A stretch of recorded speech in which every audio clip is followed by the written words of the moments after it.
शिकारी हत्ती. एक होते जंगल. जंगलातील झाडांवर अनेक छोटे मोठे पक्षी, माकडे, खारी, कीटक आनंदाने राहायचे. त्या जंगलात एक हत्ती राहत होता. तो आपल्या डोक्याने झाडांवर धडका मारायचा. झाडे खाली पडायची, पक्ष्यांची घरटी मोडून जायची, अंडी फुटायची, पक्षी घाबरून भराभरा उडून जायचे, छोटे प्राणी इकडे तिकडे पळायचे. सारे मग दुसऱ्या झाडावर जायचे. सगळ्यांची धावपळ बघून हत्ती हसायचा. सारे पक्षी प्राणी दुसऱ्या झाडावर गेले की तोही तिकडे जायचा आणि ते झाड सुद्धा पाडायचा. मग प्राणी पक्षी तिसऱ्या झाडाकडे जात. मग हत्ती तेही झाड पाडायचा. शेवटी सर्वांनी मिळून हत्तीला विनंती केली की त्याने उगीचच झाडे पाडू नयेत, दुसऱ्यांना त्रास देऊ नये. त्याने सुखाने राहावे आणि इतरांनाही सुखाने राहू द्यावे.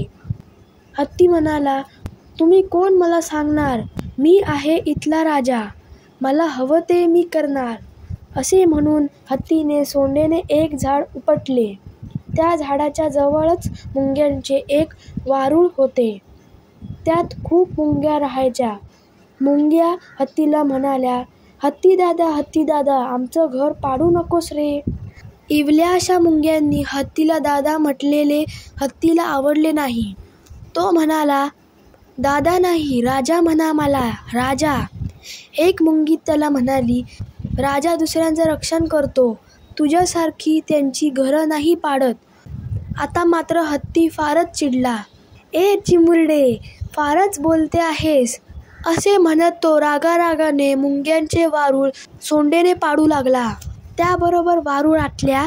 सगळ्या मुंग्या बाहेर पडल्या आणि हत्तीच्या सोंडेत शिरल्या. सोंड्याच्या आतील नाजूक कातडीचा त्यांनी कडकडून चावा घेतला. ची ची ची करत हत्ती जोरात ओरडू लागला. त्याला काही सुचेना. त्याने आपली सोंड झाडाच्या खोडावर धडाधड आपटायला सुरुवात केली. आपटून आपटून हत्तीचीच सोंड दुखावली, पण मुंग्या बाहेर येईनात. हत्ती रडकुंडीला आला. मुंग्यांना बाहेर येण्यासाठी विनवू लागला. मुंग्या म्हणाल्या, इथून दूर जाशील की नाही? हत्ती म्हणाला, हो हो जाईन.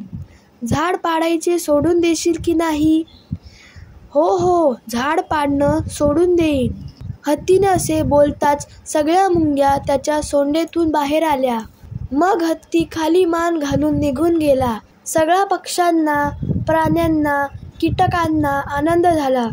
इवल्याशा मुंग्यांच्या एकजुटीमुळे आणि धाडसामुळे साऱ्यांचे संकट टळले. सगळ्यांनी मुंग्यांना शाबासकी दिली.